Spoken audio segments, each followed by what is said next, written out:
ओम नमः सिद्धेभ्यः। जय आदि ब्रह्मा ऋषभ देव भगवान की जय। शासन नायक महावीर भगवान की जय। अयोध्या शाश्वत तीर्थ क्षेत्र की जय।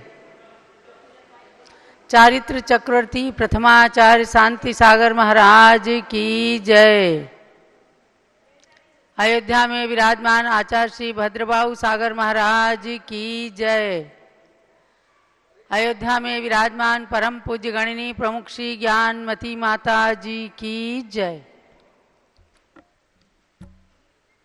सरस्वती नमस्तुभ्यं वरदे कामरूपिणी विद्यारंभं करिष्यामि सिद्धिर्भवतु मे सदा।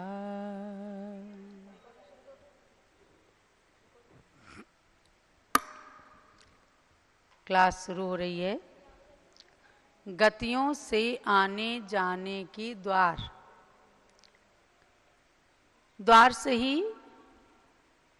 प्रवेश करते हैं, द्वार से ही निकलते हैं। हर नगर का, हर देश और राज्य का एक मुख्य द्वार होता है जिससे मनुष्य प्रवेश करते हैं और जहाँ से निकलते भी हैं। इसी प्रकार से संसार की चारों गतियों में जाने के लिए और वहाँ से आने के लिए जो द्वार हैं, इनका विस्तृत विवेचन आचार्यों ने विभिन्न ग्रंथों में किया है, विशेष रूप से करणान योग ग्रंथों में, जिसके अंदर कहा गया है लोकालोक विभक्तेर युग परिवृत्तेश चतुर्गति नामचा। जहां लोक और अलोक के विभाजन के द्वारा युग परिवर्तन चलता है।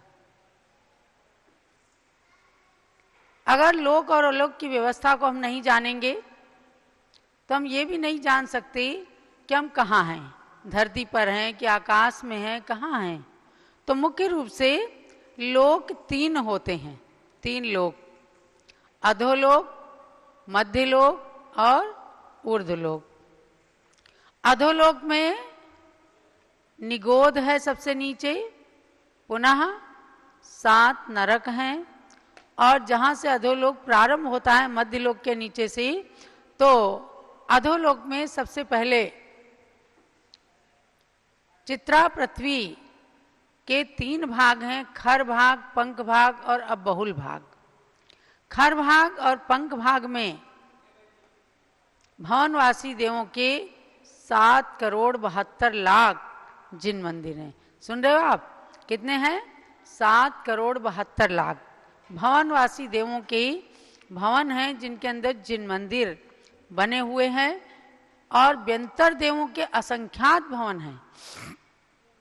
और उसके नीचे जो अबहुल भाग है, वहां से पहला, दूसरा, तीसरा, चौथा, 5वां, 6वां और 7वां, सबसे नीचे 7वां नरक आता है।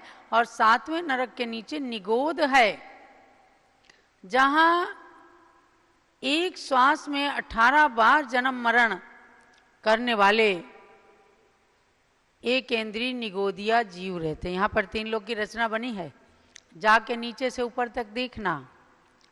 और जब इस अधोलोक के बाद मध्यलोक में पहुंचते हैं, वो हमारा ही लोक है, अर्थात जहाँ मनुष्य रहते हैं, जहाँ तिर्यंच पशु वगैरह रहते हैं, और भवनवासी व्यंतर ज्योतिषी देव भी रहते हैं। जो सूर्य चांद है ना, सूर्य चांद नक्षत्र ग्रह प्रकीर्णक तारा, ये सब मध्यलोक में ही है, ये ऊर्ध्वलोक में नहीं है। मध्यलोक में ही मेरु प्रदक्षिणा नित्य गत्यो नृलोके, मेरु पर्वत की प्रदक्षिणा लगाते हैं ये सूर्य और चंद्रमा। इन्हीं के कारण इस धरती पर दिन और रात की व्यवस्था रहती है। ये है मध्यलोक। मध्यलोक के अंदर मंदिर हैं, 458 मंदिर हैं। और उसके बाद ऊर्ध्वलोक शुरू होता है। तो सबसे पहले 16 स्वर्ग हैं। 16 स्वर्ग मतलब 8 पटल हैं, उनके बीच बीच में डिवाइडर है। दक्षिण भाग में सौधर्म इंद्र, उत्तर भाग में ईशान इंद्र, ऐसे ही दक्षिण भाग में सानत कुमार इंद्र, उत्तर भाग में महेंद्र इंद्र, ऐसे 8 पटलों में बीच के डिवाइडर्स के कारण 16 स्वर्ग हो जाते हैं। और 16 स्वर्ग के पश्चात 9 ग्रवेयक, ये एक एक के ऊपर, और उसके बाद 9 अनुदिश, एक ही पटल पर 9, 4 दिशा में, 4 विदिशा में और एक बीच में, ऐसे 9 अनुदिश हैं। और सबसे ऊपर 5 अनुत्तर, जो एक ही पटल पर 4 दिशाओं में और एक बीचों बीच में मंदिर से सहित हैं। तो वहाँ विजय वैजयंत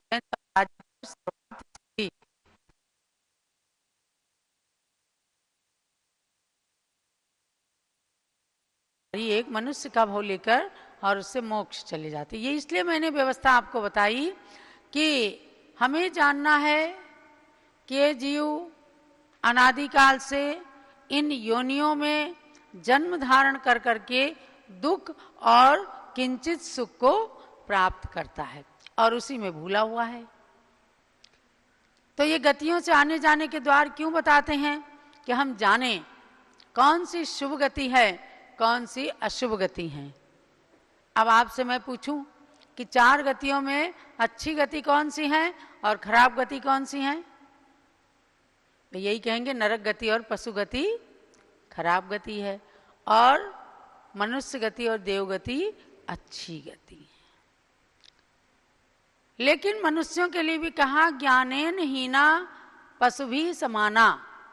यदि ज्ञान नहीं है, हित अहित का विवेक नहीं है, तो वह मनुष्य का जीवन भी पशु के समान है। और जिस पशु ने भी सम्यक तो धारण कर लिया, गुरु के संबोधन से 5 अणुव्रत धारण कर लिए, वह भी मनुष्य के समान अपना विवेकी जीवन व्यतीत करता है। और ऐसे पशुओं में शेर के जीव ने महावीर तक की यात्रा की मुनि के संबोधन से, हाथी के जीव ने पार्श्वनाथ तक की यात्रा करके और अपने संसार को समाप्त कर लिया। इसी प्रकार से भगवान ऋषभदेव ने राजा महाबल की पर्याय से अपने जीवन का उत्थान किया। तो हम इन 4 गतियों में मनुष्य गति के अंदर चल रहे हैं। पुस्तकें आप सबने खोल रखी हैं और इसमें पेज नंबर 16 पर आइए। मनुष्य गति से जाने के द्वार और मनुष्य गति में आने के द्वारों को आपने समझा। अब इसमें कहते हैं मनुष्यों की आयु, आयु पर ही सारी सृष्टि टिकी हुई है। जितने दिन की आयु है उतने दिन में ये व्यक्ति न जाने कितने ताने बाने बुनता है। संसार में न जाने कितनों के साथ मैत्री और वैर के संबंध रख करके और दुख और सुख को प्राप्त करने वाले शुभ अशुभ कर्मों को भी करता है। ऐसे ही मनुष्य के लिए कहा कि मनुष्यों की उत्कृष्ट आयु 1 कोटि पूर्व वर्ष की है और जघन्य आयु अंतर मुहूर्त है। ये बात देखो समझने की है। कोई मनुष्य का जीव माँ के गर्भ में आया, पता भी नहीं चला, 48 मिनट के अंदर अंदर उसकी आयु खत्म हो गई, मर गया। जो टेस्टिंग होती है 1 सप्ताह के बाद प्रेगनेंसी की पॉजिटिवनेस जो आती है, तो वो तो बहुत देर की अवस्था है। जो हमारा सिद्धांत कहता है ना, कर्म सिद्धांत, कि न जाने कितने जीव ऐसे क्षुद्र पर्याय को प्राप्त कर लेते हैं। जो माताएं भ्रूण हत्या कराती हैं, जल्दी गर्भवती नहीं हो पाती हैं, जन्म नहीं दे पाती हैं संतान को, तो उनको जानना है। और हम सूक्ष्म व्यवस्था को भी जाने कि न जाने कितनी बार हम माँ के गर्भ में गए और अपनी पूरी आयु प्राप्त करके जन्म भी नहीं ले पाए, वहाँ 48 मिनट के अंदर या घंटे 2 घंटे के अंदर या महीने 2 महीने के अंदर मृत्यु को प्राप्त हो गए। तो जघन्य आयु मनुष्य की अंतर मुहूर्त और उत्कृष्ट आयु 1 कोटि पूर्व वर्ष की। उनमें से भगवान ऋषभदेव जिन्होंने तृतीय काल के अंत में जन्म लिया, उनकी आयु 84 लाख पूर्व वर्ष की थी। कितनी? 84 लाख पूर्व वर्ष। उसमें से 83 लाख पूर्व तक उन्होंने राज्य किया और 1 लाख पूर्व का काल उन्होंने 1000 वर्ष का काल तो निकाला। उन्होंने दीक्षित अवस्था में 1000 साल की तपस्या के बाद केवल ज्ञान हो गया, तो 99,000 वर्ष तक उन्होंने केवल ज्ञान में व्यतीत किया और अपने समोसरण के द्वारा सारे भव्यात्माओं को दिव्य ध्वनि के द्वारा संदेश देते रहे। ये है मध्यम आयु। और इससे पहले हो सकता है जो प्रसेनजीत कुलकर या नाभि राय जी, इन लोगों ने इनकी आयु का कोई स्पष्ट वर्णन नहीं आता, लेकिन इन्हीं में से किसी ने जरूर उत्कृष्ट आयु भी मनुष्य की प्राप्त की होगी। और इसके बीच की जो अंतर मुहूर्त के बाद और 1 कोटि वर्ष पूर्व के बीच की जो आयु है, वो सब मध्यम आयु हैं। यानी हम सब मनुष्य की मध्यम आयु में जी रहे हैं। यानी पंचम काल की मनुष्यों की उत्कृष्ट आयु कही गई है 120 साल। 120 साल से ज़्यादा किसी की आयु नहीं हो सकती। कभी कदाचित किसी का सुनने में आ जाता है ना कि रेयर केस है कि किसी ने 110 साल की आयु प्राप्त कर ली। अभी कईयों को देखा 100 साल की आयु प्राप्त करके और इस नश्वर शरीर को छोड़ा। यानी पूर्ण आयु प्राप्त करना, उसमें स्वस्थता प्राप्त करना, ये सबसे बड़ी बात है। आज ये पंचम काल है तो लोगों को 50 से 100 साल तक प्राय आयु मिल जाती है। भगवान महावीर की आयु कितनी थी? 72 साल। समझे? 72 साल की आयु थी। 30 साल की उम्र में उन्होंने दीक्षा धारण की, पुनः 12 साल के बाद केवल ज्ञान प्राप्त हुआ और 30 साल तक वे समोसरण में रहे। उसके बाद 72 साल की आयु में उन्होंने पावापुरी से निर्वाण को प्राप्त कर लिया। तो ये कर्म भूमिया जीवों की उत्कृष्ट और जघन्य आयु बताई। और उसके बीच की सारी आयु जो है, यानी जितने भी तीर्थंकर अजितनाथ से लेकर महावीर स्वामी तक रहे, इन्होंने इस भरत क्षेत्र के आर्यखंड की कर्म भूमि की मध्यम आयु को प्राप्त किया। पूर्व पश्चिम विदेही में तथा चतुर्थ काल के पूर्व काल में यह उत्कृष्ट आयु होती है। समझ गए? और मध्यम आयु के अनेक भेद हैं। भोग भूमि में उत्तम में 3 पल्य, मध्यम भोग भूमि में 2 पल्य और जघन्य भोग्य भूमि में 1 पल्य की आयु है। अपने समझो कि भरत क्षेत्र के बाद हैमवत क्षेत्र आता है, वहाँ जघन्य भोग भूमि है। हैमवत फिर हरि क्षेत्र आता है, वहाँ मध्यम भोग भूमि है। वहाँ के जीवों की 2 पल्य की आयु है और हैमवत क्षेत्र की 1 पल्य की आयु। और उसके बाद विदेही क्षेत्र में जो देव कुरु और उत्तर कुरु हैं, यहाँ उत्तम भोग भूमि रहती है, वहाँ 3 पल्य की आयु रहती है। समझ गए अध्यात्म? और देवताओं की आयु सागरों में। कैसा सागर? इतनी विशाल विशाल आयु तक लोग सुख को भोगते हैं देवता। ऐसा सागर कि लवण समुद्र के किनारे पहुंच जाओ, 1 लाख योजन का, यानी 2 लाख योजन विस्तार वाला लवण समुद्र, यानी 80 करोड़ मील का व्यास है जिसका, उसके किनारे पहुंचकर एक सुई ले लो और सुई की नोक से समुद्र का पानी निकालना शुरू करो। निकलेगा कभी? नहीं निकलेगा ना। आप कहोगे लेकिन कभी तो निकलता होगा। तो जितना समय लगे उस समुद्र की पानी को निकालने में, समुद्र को सुखाने में, उतना का एक सागर होता है। ऐसे 10 वर्ष सहस्त्राणी प्रथमायाम, 10,000 वर्ष की तो प्रथम नरक में आयु है और उत्कृष्ट आयु नरक की भी 33 सागर की है, 7वें नरक की, और उत्कृष्ट आयु देवताओं की भी 33 सागर है और जघन्य आयु 10,000 वर्ष की है। राजा श्रेणिक को 84,000 वर्ष की आयु मिली नरक में। और इसी तरह से स्वर्गों की आयु, यानी कि जब सुख प्राप्त होता है तो स्वर्ग की उत्कृष्ट मध्यम आयु में जा करके जीव सम्यक दृष्टि भी बने रहते हैं।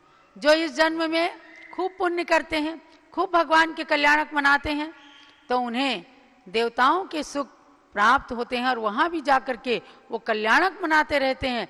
वो देवताओं के सुख में भी अपने समय को व्यर्थ नहीं गंवाते।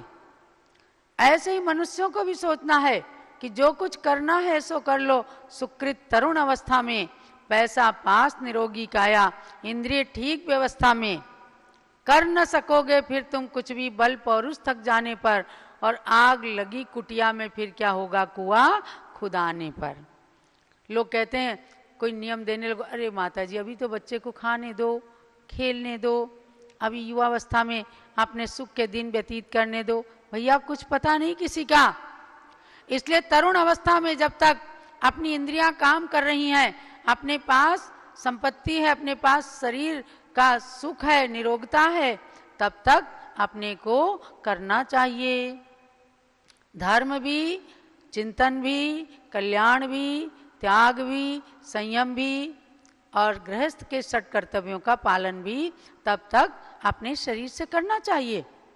क्योंकि कह रहे हैं कि परिवर्तनशील भोग भूमियों में उत्कृष्ट तो यही आयु है। जघन्य आयु उत्तम भोग भूमि में एक समय अधिक 2 पल्य, मध्यम भोग भूमि में एक समय अधिक 1 पल्य और जघन्य भोग भूमि में एक समय अधिक 1 पूर्व कोटि है, प्रमाण है। तथा मध्यम आयु के अनेक भेद हैं। यानी इस जीव ने भोग भूमि की आयु कई बार बिताई, वहां जाकर के मोक्ष को प्राप्त नहीं करते, लेकिन सुख भोगा करते हैं। और कर्म भूमि के अंदर भले ही कम आयु मिले, लेकिन वहां संयम धारण करके मोक्ष प्राप्त करने की योग्यता प्राप्त होती है। तो ये सब चीजें जो गतियों से आने जाने के द्वार हैं, इसमें हमें यही समझना है कि 4 गतियों में हमें देव गति यद्यपि अच्छी है, लेकिन उससे भी सर्वोत्कृष्ट मनुष्य गति है जो कल्याण के मार्ग को प्रशस्त करती है। तो भव्यात्माओं, आपको जानना है। एक छोटी सी कहानी सुनाती हूँ, कविता। चारों गतियों के दुख से अब मुक्ति पाना है, चारों गतियों के दुख से अब मुक्ति पाना है, नहीं व्यसनों में फंसकर नरकों में जाना है, नहीं व्यसनों में फंसकर नरकों में जाना है। क्योंकि सब लोग जानते हैं, जब नरक देखते हैं 3 लोक में जाते हैं, अरे मम्मी मुझे यहाँ नहीं जाना, बच्चे कहते हैं। क्यों? यहाँ क्यों जाते हैं? पाप करते हैं, व्यसन का सेवन करते हैं, 5 पापों में लिप्त रहते हैं, हिंसा करते हैं, झूठ बोलते हैं, चोरी करते हैं, तो नरक में जाना पड़ता है। तो कहा, देखो युधिष्ठिर ने भी द्यूत क्रीड़ा यदि करी, जुआ खेला। देखो यदि युधिष्ठिर ने भी द्यूत क्रीड़ा यदि करी, खोया समूचा राज्य और अपकीर्ति ही मिली, न दुर्योधन की बातों में हमको आना है, न दुर्योधन की बातों में हमको आना है, चारों गतियों के दुख से अब मुक्ति पाना है, चारों गतियों के दुख से अब मुक्ति पाना है। एक दुर्योधन नहीं, न जाने कितने दुर्योधन है। आओ चलें पिक्चर देखें, आओ चलें थोड़ा सा, एक जरा सा तो शराब पी के देख लो, कितना मजा आता है। यानी व्यसनों की ओर ले जाने वाले न जाने कितने लोग हैं। दुर्योधन चला गया, लेकिन दुर्योधन की द्यूत क्रीड़ा, दुर्योधन की पाप, दुर्योधन के व्यसन आज भी इस धरती पर प्रकट करने वाले, उसकी ओर खींचने वाले न जाने कितने लोग हैं। मदिरा व मांस अरु शिकार चोरी न करना, मदिरा व मांस अरु शिकार चोरी न करना, पर स्त्री एवं वेश्या सेवन ना कभी करना, सातों व्यसनों को तज कर स्वर्गों में जाना है, सातों व्यसनों को तज कर स्वर्गों में जाना है। चारों गतियों के दुख से अब मुक्ति पाना है, चारों गतियों के दुख से अब मुक्ति पाना है। तो सातों व्यसन के नाम आपको पता चल गए।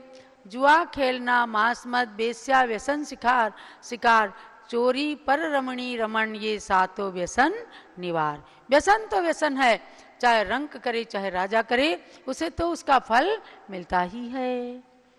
तो चारों गतियों में सबसे अच्छी है मनुज गति, चारों गतियों में सबसे अच्छी है मनुष्य गति। पाई है पूर्ण योग से जिन धर्म की मति, पाई है पूर्ण योग से जिन धर्म की मति। अब चंद नामति व्यर्थ ना इसे गंवाना है, अब चंद नामति व्यर्थ ना इसे इसको गंवाना है। चारों गतियों के दुख से अब मुक्ति पाना है, नहीं व्यसनों में फंसकर नरकों में जाना है, चारों गतियों के दुख से अब मुक्ति पाना है, चारों गतियों के दुख से अब मुक्ति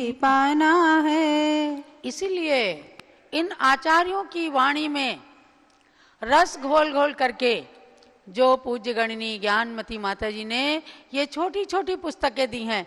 देखो पुस्तक कितनी छोटी है, लेकिन इसके अंदर कितना सार भरा है। क्या आप सार निकालें कि चारों गतियों में मनुष्य का जन्म सर्वश्रेष्ठ जन्म है। यहाँ से संयम ले सकते हैं, यहाँ से तपस्या कर सकते हैं, यहाँ से यदि छोटा से छोटा भी नियम ले लिया तो देवगति की प्राप्ति हो जाएगी। इसीलिए कहते हैं कि अयोध्या की यात्रा कर लेने से देवगति का टिकट मिल जाता है। आप पढ़ते हो कि नहीं, एक बार बंदे जो कोई ताहि नरक पशु गति नहीं होई। ये अयोध्या और समेत शिखर दो ही तीर्थों के लिए है, क्योंकि ये दो तीर्थ शाश्वत तीर्थ हैं और इनके दर्शन करने से, इनकी यात्रा करने से भव्यत्व की पहचान होती है। हम भव्य हैं और हम यहाँ से सीधे देवगति में जाएंगे। और मनुष्य गति में चाहे कोई नीच से नीच प्राणी हो, वह भी यदि अहिंसा, सत्य, अचौर्य, ब्रह्मचर्य और अपरिग्रह जैसे व्रतों को आंशिक रूप में भी धारण कर लेते हैं तो समझो उनके जीवन का उत्थान हो जाता है। जब एक भील ने मुनिराज का उपदेश सुना, एक दिन महावीर बन गया। तो हम सब आज पंचम काल में मनुष्य का जीवन व्यतीत कर रहे हैं और मनुष्य के जीवन में कर्म भूमि में पैदा हुए हैं, जहाँ की कर्म भूमि को इन भगवान ऋषभ देव ने सिखाया था। हंसी मसी कृषि विद्या वाणिज्य और शिल्प के द्वारा इन कलाओं को जब से इस मनुष्य ने सीखा है, तब से लेकर आज तक कर्म भूमि का जीवन बराबर चल रहा है और ये कर्म भूमि का जीवन पंचम काल के अंत तक चलेगा। इसी कर्म भूमि से मोक्ष को प्राप्त होंगे और यहाँ भरत क्षेत्र के आर्यखंड में पंचम काल के अंत तक धर्म चलेगा। मुनि आरिका क्षुल्लक क्षुल्लिका रूप चतुर्विध संघ पंचम काल के अंत तक रहेंगे। इसलिए भव्यात्माओं अपना पुण्य समझो कि आज हर नगर को, हर ग्राम को, हर देश को, अपने प्रदेशों को संतों के दर्शन प्राप्त हो रहे हैं। उन दर्शनों को करके हमें अपने जीवन को सच्चे देवसास गुरु की भक्ति में समर्पित करते हुए उसे सार्थक करना है। यही आज मनुष्य गति से आने जाने के द्वारों में और मनुष्य की आयु को पाकर उसे सार्थक करने के विषय में सारभूत समझना, यही आज के स्वाध्याय का सार है। और अब हम चलते हैं पूज्य गणनी प्रमुख श्री ज्ञानमती माता जी की। हाँ, एक सूचना है कि भगवान ऋषभ देव की जन्म जयंती अभी आ रही है 23 मार्च को। उसमें उसके अवसर पर ज्ञानांजलि ऐप जो 1-1.5 साल से चल रहा है, उस ज्ञानांजलि ऐप में भगवान ऋषभ देव परिचय प्रतियोगिता रखी गई है, जो कल से डिस्प्ले हो जाएगी। 21 मार्च से 23 मार्च तक वह प्रतियोगिता आप सबको जीतना है। 10 प्रश्न उसमें दिए गए हैं। ज्ञानांजलि ऐप आप अपने एंड्रॉयड फ़ोन और आईफोन पर भी इंस्टॉल करके और उसमें इस प्रतियोगिता के अंदर भाग लें। भगवान ऋषभ देव के जीवन से संबंधित ये प्रतियोगिता है ज्ञानांजलि ऐप के ऊपर। इसे सब लोग ज्वाइन करके और अपने एंड्रॉयड फ़ोन या आईफोन पर इसे इंस्टॉल कर लें। उसमें गूगल में जा कर के करते हैं और आईफोन में एप्पल स्टोर से जा कर के इसे इंस्टॉल करते हैं। और इसमें बहुत सारे लोग प्रतिदिन के नियम, प्रतिदिन के प्रवचन, प्रतिदिन के सुविचार आदि, प्रतिदिन के तीर्थों के दर्शन करके और इस ऐप की सार्थकता को समझते हैं। तो इसे भी आप ध्यान रखना। चलिए अब हम चलते हैं आचार्य देव के चरणों में अर्घ्य और पूज्य माता की पूजन। प्रथमाचार्य शांति सागर के पद में अर्घ्य समर्पण है।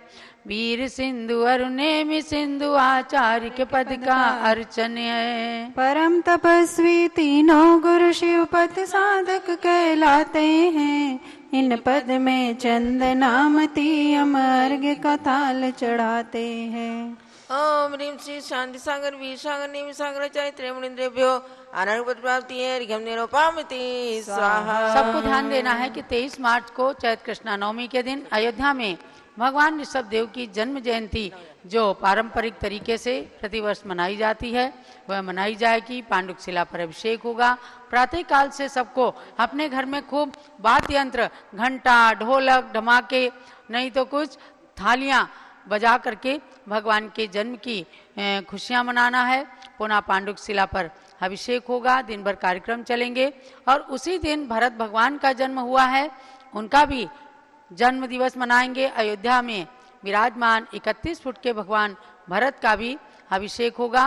और प्रयाग के अंदर भगवान ऋषभ देव का दीक्षा कल्याणक मनाया जाएगा, क्योंकि भगवान ने चैत बदी नवमी के ही दिन दीक्षा ली थी। प्रयाग में सुंदर तीर्थ है ऋषभ देव तपस्थली, जो इलाहाबाद बनारस हाईवे पर बिल्कुल रोड पर ही निर्मित है। सुंदर दीक्षा कल्याणक तपोवन है। कैलाश पर्वत और समोसरण की रचनाएं बनी हुई हैं।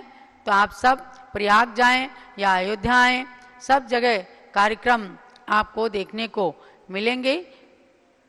प्रयाग में उस तीर्थ के 25वें रजत जयंती के अवसर पर विशेष कार्यक्रम रविंद्र कीर्ति स्वामी जी के सानिध्य में आयोजित किए गए हैं। विभिन्न स्थानों से सैकड़ों की संख्या में लोग प्रयाग तीर्थ पर भी पधार रहे हैं। वहाँ पर भी 23 मार्च को कार्यक्रम रहेगा। इन सब कार्यक्रमों में साक्षात आप भाग लें और पारस चैनल पर भी आपको सूचित किया जाएगा कि किस किस समय कहाँ कौन से कार्यक्रम होंगे। कल के दिन हम आपको इसकी सूचना भी प्रदान करेंगे। आप पूज्य माता की पूजन।